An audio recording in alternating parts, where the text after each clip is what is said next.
अस्सलाम वालेकुम, welcome back to the channel. उम्मीद है कि आप सब ठीक होंगे और हम भी बिल्कुल ठीक हैं अल्हम्दुलिल्लाह। और मैंने आपसे ना 6 माह पहले आपके साथ शेयर किया था कि मेरी बेटी जो सी है वो दूसरी सिटी गई हुई है स्टडी के लिए। तो अब वो 6 माह के बाद आ गई है। एक बार बीच में आई थी मिलने के लिए, तो उसके बाद चली गई थी। तो वो जब जा रही थी ना, तब मेरे लिए बहुत मुश्किल था। तो मैं सोचती हूँ कि भी जो पेरेंट्स उनसे हैं वो आउट ऑफ जब जाते हैं कंट्री, तो उनके बच्चे कैसे हैं यानी कि पेरेंट्स रहते हैं और बच्चे तो चलो बेचारे रह ही लेते हैं, वो अपनी खुशी से जाते हैं क्योंकि उनके शौक़ होता है कि भी हम भी कुछ पढ़ लिख के कुछ बन जाए। तो पेरेंट्स के लिए मुझे लगता है कि बहुत ज़्यादा मुश्किल होता है। तो मेरे लिए भी ऐसे ही था। तो मेरी तो हालांकि दूसरी सिटी गई थी और फिर भी मेरा हाल बड़ा बुरा ही था। तो मैं कभी कभी तो सोचती पता नहीं जब इनकी शादी होंगी तो क्या होगा। तो खैर जी, जब वो आ गई और अचानक ही आई, उसने हमें ना बताया नहीं था। तो मैंने उससे फ़ोन पे बात भी की, तो वो कह रही थी कि मैं ना 3-4 दिन बाद आऊँगी। तो जब सुबह 9 बजे का टाइम था और वो जनाब सुबह सुबह ही आ गई। अभी हम सोए हुए थे और एकदम ही कॉल आती है तो जी मैं आ गई। उसने सरप्राइज़ दिया था। और ये मैंने मंगवाए हैं जी कंटेनर, और कंटेनर नहीं सॉरी इसको बोलते हैं, ये जो से हैं कपड़े वगैरह रखने के लिए ना मैंने मंगवाया था। पता नहीं इसको भी बोलते क्या स्टोरेज बैग मेरे ख्याल से बोलते हैं। तो इसका ये है कि अलमारी में अगर आपने इस तरह सेट करके इसको रखा हुआ ना, तो कपड़े जो से ना सिमटे रहते हैं। और होता क्या है कि बच्चे जो से कोई शर्ट निकालता है या ट्राउज़र या कोई पैंट वगैरह निकाले ना, तो सारे कपड़ों का बुरा हाल किया होता है। और अगर इन लोगों को एक चीज़ ना मिले तो इन्होंने पूरी अलमारी ख़राब करनी होती है। तो मैंने सोचा कि क्यों ना मैं आहिस्ता आहिस्ता ना अलमारियाँ सेट करती हूँ एक एक ही करके। तो ये मैंने ना फर्स्ट टाइम मंगवाए थे। मैंने कहा पहले देख लूँ कि इसका कैसा है फैब्रिक वगैरह। तो फैब्रिक इसका अच्छा था, बहुत अच्छी क्वालिटी का ये बना हुआ है सारा। अंदर ना इसके गत्ता लगा हुआ था, तो अच्छा वाला था। तो एक इसमें थोड़ा सा हल्के वाला भी था और एक ये था। तो मुझे ये सही लगा था कि मैं कहा चलो एक बार बता पैसे खर्च कर ले, बार बार ज़रूर करने। तो वो आपको दिखा दिया। इसके बाद ये अब मैं बनाने लगी हूँ खाना। खाने में मैं बनाने लगी थी आलू मटर और चिकन का सालन। तो यहाँ पे मैंने ऑयल डाल दिया, प्याज को हल्का सा मैंने जो सा उसमें फ्राई किया, लहसुन और अदरक भी साथ ही प्याज़ों के ना मैंने कर लिया हुआ था। तो वो भी उसी के साथ फ्राई हो गया। उसके बाद मैंने बोनलेस चिकन थोड़ा सा डाल दिया। अच्छा, चिकन का क्या होता है कि थोड़ा सा भी आप डाल देना बोनलेस हो तो बच्चों को ना टेस्ट अच्छा लगता है और उन लोगों को ना बोनलेस चिकन ज़्यादा मज़े का लगता है, हड्डी वाला इतना ज़्यादा मज़े का नहीं लगता। तो यहाँ पे चिकन को भी हल्का सा फ्राई कर लिया और साथ में अब हम इसमें डाल देंगे थोड़ी सी हल्दी डालेंगे, साथ में नमक, ज़ीरा और लाल मिर्च पाउडर, खुश्क धनिया पाउडर और थोड़ा सा साबुत गरम मसाला डालेंगे। ये भी मैंने ना जो सा आप देख रहे हैं स्पाइसेस वाला बॉक्स, ये भी मैंने दराज से मंगवाया था और ये भी बहुत ही अच्छा है। आहिस्ता आहिस्ता मैंने ना किचन की काफ़ी चीज़ें मंगवाई हैं और आपके साथ आहिस्ता आहिस्ता शेयर भी करती जाऊँगी वीडियो में। मैंने अभी ना सेट करके रखी नहीं है, मंगवाई हुई हैं, खोल भी दी हुई है वीडियो में, लेकिन मगर अभी सेट नहीं की। तो जैसे जैसे करूँगी वो फिर आपके साथ ना मैं शेयर करती जाऊँगी। बेसिक मसाले डाल के इसको मिक्स करेंगे अच्छे से। और इसको मिक्स करने के बाद इसमें जो है ना हम मटर और आलू ऐड कर देंगे। अच्छा, आलू और जो से मेरे घर में जो है ना कुछ बच्चे शौक से खाते हैं, कुछ नहीं खाते। सॉरी मैं टमाटर बताना भूल गई थी। यहाँ पे मैंने 3 से 4 टमाटर लिए हैं फ्रीज़ किए हुए, वो इसमें ऐड कर दिए। अच्छा, जब मैं ये वीडियो बना रही थी ना, मेरी जेठानी भी आई हुई थी। हम ना जॉइंट फैमिली सिस्टम में रहते हैं, तो वो ऊपर वाले पोर्शन में रहती हैं। तो वो हम लोग बातें भी साथ साथ कर रहे थे, मेरी बेटी बच्चे सब बैठे हुए हम लोग बातें कर रहे थे और साथ साथ में जो था ना वीडियो बना रही थी बीच में मैं कभी कभी भूल रही थी कि भी करना क्या है तो क्या नहीं करना, कैमरा ऑन किया है या नहीं। तो मैं कहा चलो साथ साथ बातें भी करते जाएंगे क्योंकि काफ़ी दिन हो गए ना वीडियो नहीं डाली। तो 3-4 दिन का मेरा गैप आ जाता है क्योंकि बच्चों की जो सी है वो फाइनल पेपर थे, वो उनके हो गए हैं, रिजल्ट भी आ गया माशाल्लाह से, सारे जो सी हैं अच्छे ग्रेड से पास पुस हो गए। है एक तो थर्ड आई और एक आया सेकंड आ गया और एक जो सा बस ठीक था एवरेज था। तो बच्चे सारे ऐसे ही होते हैं। मुझे लगता है कि ये कहना ना कि बच्चे सारे फर्स्ट आ जाएं या हर बच्चा आ जाए, तो वो ऐसा नहीं होता। पूरी क्लास में जो सा एक से एक बच्चा ही फर्स्ट आता है। तो इसी तरह मैं कोशिश नहीं करती कि मेरे बच्चे जो से ना सारे फर्स्ट आएँ। तो कोई फर्स्ट आ जाता है, कोई सेकंड आ जाता है, तो कोई एवरेज वाला भी बच्चा है। लेकिन कोई बात नहीं, ऐसे ही होता है, जितना बच्चे का दिमाग होता है वो उसी हिसाब से करता है। तो खैर मैंने वहाँ पे मटर जो से और आलू डाल दिए थे, भून लिया और उसके अंदर मैंने थोड़ा सा पानी डाल के ना थोड़ा कवर करके रख दिया। साथ ही मैंने कहा आटा भी गूँध लेते हैं, आटा गूँधा हुआ ना तो ज़रा आसानी हो जाती है रोटी बनाने के लिए। तो फिर अगर वरना उसी वक्त गूँध के बनाए ना तो रोटी अच्छे से बनती नहीं है।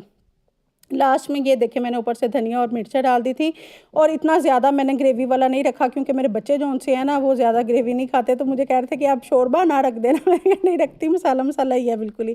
तो यहाँ पे सारे मैंने पेड़े काट लिए और आज मैं दूसरे ट्रिक से बना रही थी। मैं कहा सारी एक ही दफ़ा पहले मैं बेल लूँगी क्योंकि मेरा जो सा ना जो सा ये कैमरा है, तो आप देखें तो चूल्हों की साइडों पर ना इतनी जगह नहीं है, स्पेस ही नहीं है कि मैं वहाँ पर बेल लूँ। तो ये दूसरी स्लैब पर बेलना पड़ता है, वहाँ से फिर यहाँ पर तक लेके आना पड़ता है। तो मैं कहा एक बार पहले मैं बेल लेती हूँ, उसके बाद जो सा ना 1 बाय 1 रोटियाँ यहाँ पर मैं बनाती जाऊँगी। और मेरी आदत यही है कि मैं रोटी साथ साथ बनाती जाती हूँ, साथ साथ इन्हें आवाज़ें देती जाती हूँ कि आज भी गरम गरम रोटी लेते जाओ।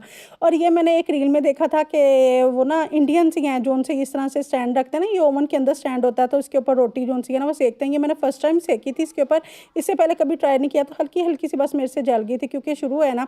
तो जब तक आपका यानी कि भी 2-3 दफ़ा काम नहीं ना करते तब तक अच्छे से नहीं होता। तो मैं कहा चलो आहिस्ता आहिस्ता करते हैं, और ये इतना आसान था, यकीन माने कि 5 मिनट मुझे लगे और मेरी रोटियां जो सी ना पक गई। मैं कहा ये आइंदा से मैं ऐसे ही करूँगी, ये बहुत ही आसान तरीका है। तो कभी कभी हैक देखा करें ना, तो आपको लगे तो ट्राई ज़रूर किया करें, कभी कभी तो वो वर्क करता है और आपको भी पता चलता है हाँ भी काम सही हो गया। हालांकि मेरे से थोड़ी सी बीच में से जल गई थी, क्योंकि हमारी रोटी जो पाकिस्तानी रोटी है ना वो थोड़ी सी बड़े साइज़ की होती है, और इंडियन की जो रोटी होती है ना वो बहुत छोटी होती है, और हमारे छोटे बच्चे भी इतनी छोटी रोटी नहीं खाते।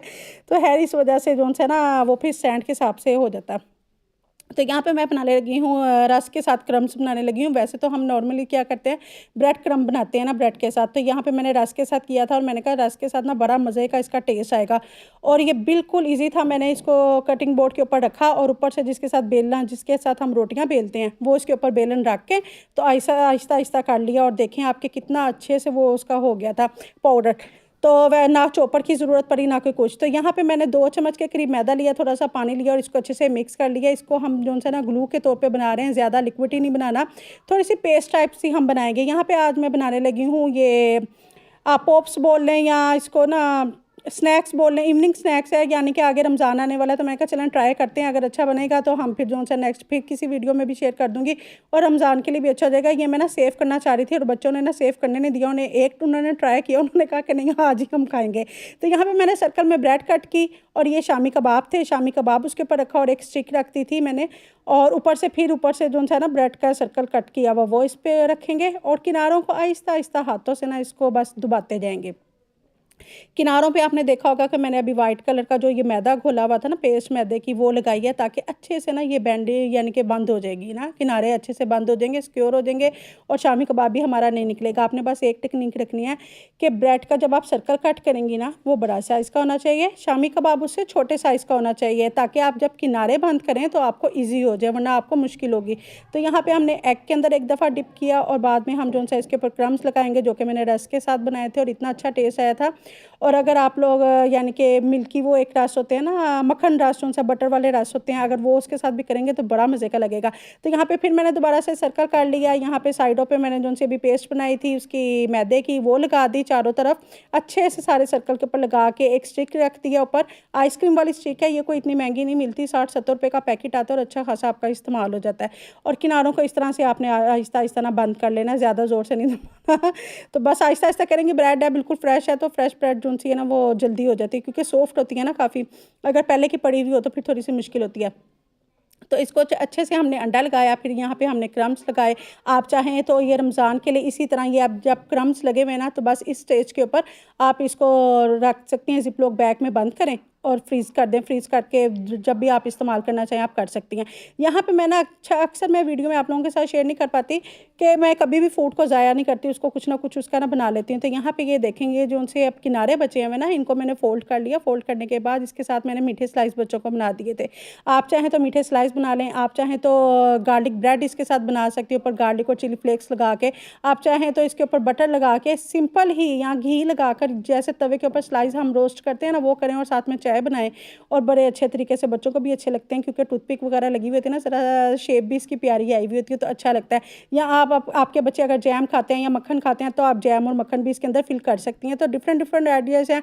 या इसके ऊपर आप चॉकलेट भी फिल कर सकती हैं, चॉकलेट के साथ कोटिंग करके बच्चों को दे दें तो वो भी बड़े मज़े से खा लेंगे।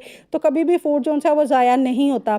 एक दफ़ा मैंने वीडियो बनाई थी, तो मैंने ना स्माइली फेस के बनाए थे फ्राइज़ वगैरह, तो उसमें एक दो लोग कहा कि फ़्राइज़ के अंदर तो ये आलू तो ज़ाया हो रहे हैं, ये अगर स्माइली फेस वगैरह बन रहा है तो। लेकिन तब भी मैंने ज़ाया नहीं थे किया, क्योंकि जो से उसमें से छोटे छोटे पीसेस बच रहे थे ना, वो मैंने सारे इकट्ठे करके अच्छे से धो के ना तो उनको बॉयल कर लिया था। तो वो मैंने फिलिंग बना ली थी आलू वाले पराठों की। तो ये होता है कि हम लोग हर चीज़ शेयर नहीं करते, थोड़ी सी आपको दिखा देते हैं, बाकी जो सा है क्योंकि हमारे भी पैसे लगे हुए होते हैं, तो फूड का हम ज़ाया कभी भी नहीं करते। यहाँ पे मैंने ऑयल डाल दिया, ऑयल जैसे गर्म हुआ ना तो इसको शैलो फ्राई करना है, आपने डीप फ्राई नहीं करना, क्योंकि ब्रेड है और जो अंदर शामी कबाब है वो भी पका हुआ है, तो वो कच्चा तो बिल्कुल भी नहीं है। तो दोनों चीज़ें बस जो है हल्की आंच पे मीडियम टू लो फ्लेम के ऊपर हम इसको गोल्डन ब्राउन करेंगे, और ये हमारे ज़बरदस्त स्नैक्स जो हैं वो रेडी हो गए। तो यहाँ पे साथ ही मैंने कहा चलो जी फ्राइज़ भी बना लेते हैं, क्योंकि बच्चे ज़रा शौक से खा लेंगे। तो है ये आलू जो है ना मोटे मोटे टेढ़े मेरे मेरी बेटी ने काटे ये ज़ैनब भी ऐसे काम करती है। ज़ैनब को ना जब भी आलू काटने के लिए देना तो बड़े उल्टे सीधे काटती है, और सबसे ज़्यादा उसी को ये होता है जी फ्राइज़ खाने हैं, बाकी कोई नहीं इतना शोर मचाता, उसको होता है कि जी मैंने खाने हैं फ्राइज़। तो मैं कहा चलो अब इनको अच्छे से प्लेटिंग वगैरह करके ना दूँगी तो फिर ज़रा खुश हो जाएँगे। बच्चों के साथ इसी तरह मैं करती हूँ, छोटी-छोटी सी चीज़ें होती हैं, बहुत ज़्यादा कोई वो नहीं है कि अभी इतना ज़्यादा आप बजट हो तो फिर ही आप चीज़ें बनाएँ। लो बजट में भी बहुत अच्छी जो सी है ना मेन्यू बन जाता है और बच्चे खुश भी हो जाते हैं। बस थोड़ी-सी आपकी एफर्ट लगती है, थोड़ा-सा दिमाग लगाना पड़ता है और कोई मसला नहीं, यहाँ थोड़ा-सा टाइम टेकिंग होता है। तो यहाँ पे भी मैंने देखे मीठे स्लाइस बना लिए, अंडे के अंदर मैंने चीनी डाली थी, उसमें डिप किया और ऑयल तवे पे डाला और गर्म हो गया तो बस मैंने